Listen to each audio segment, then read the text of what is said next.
Alors OptiCity, c'est un projet européen qui regroupe 6 villes européennes et un ensemble de partenaires académiques et industriels qui vise à développer sur la base de données urbaines, temps réel et prédictives, un certain nombre de services à haute valeur ajoutée, tant sur la partie optimisation des régulations de trafic que sur la partie mise à disposition des données dans un caractère normalisé, donc une qualité de données disponible en temps réel pour tous, et un troisième volet qui est plus sur la partie, je dirais, optimisation du fret urbain à travers les partenariats qui peuvent être liés avec des opérateurs de fret.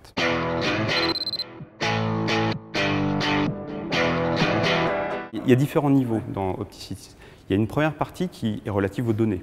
Donc comment on récupère ces données, notamment à travers les smartphones et les données liées aux véhicules traceurs, vous savez, Coyote, etc. Un ensemble d'activités liées au stockage de ces données et de la mise à disposition dans un format qui serait le même pour tous. Et puis un troisième volet qui est plus sur le développement de services à haute valeur ajoutée sur la base de ces données-là qui permettent de trouver des modèles économiques.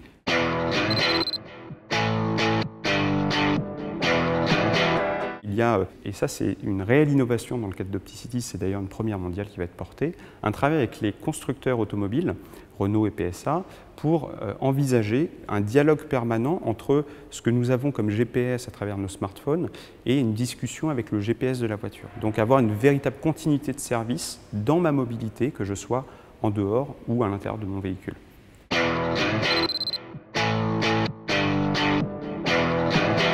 La particularité du Grand Lyon, c'est la densité de l'écosystème. C'est-à-dire on trouve sur le territoire du Grand Lyon un certain nombre d'acteurs, que ce soit sur la mobilité individuelle ou collective, que ce soit sur les énergies et le transfert d'énergie vers les vecteurs de mobilité, camions, véhicules, etc.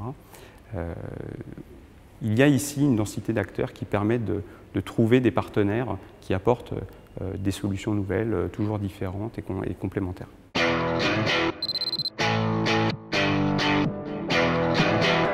L'enjeu, évidemment, il est de trouver des formes de collaboration publique-privée qui soient de nature à créer des modèles économiques pérennes.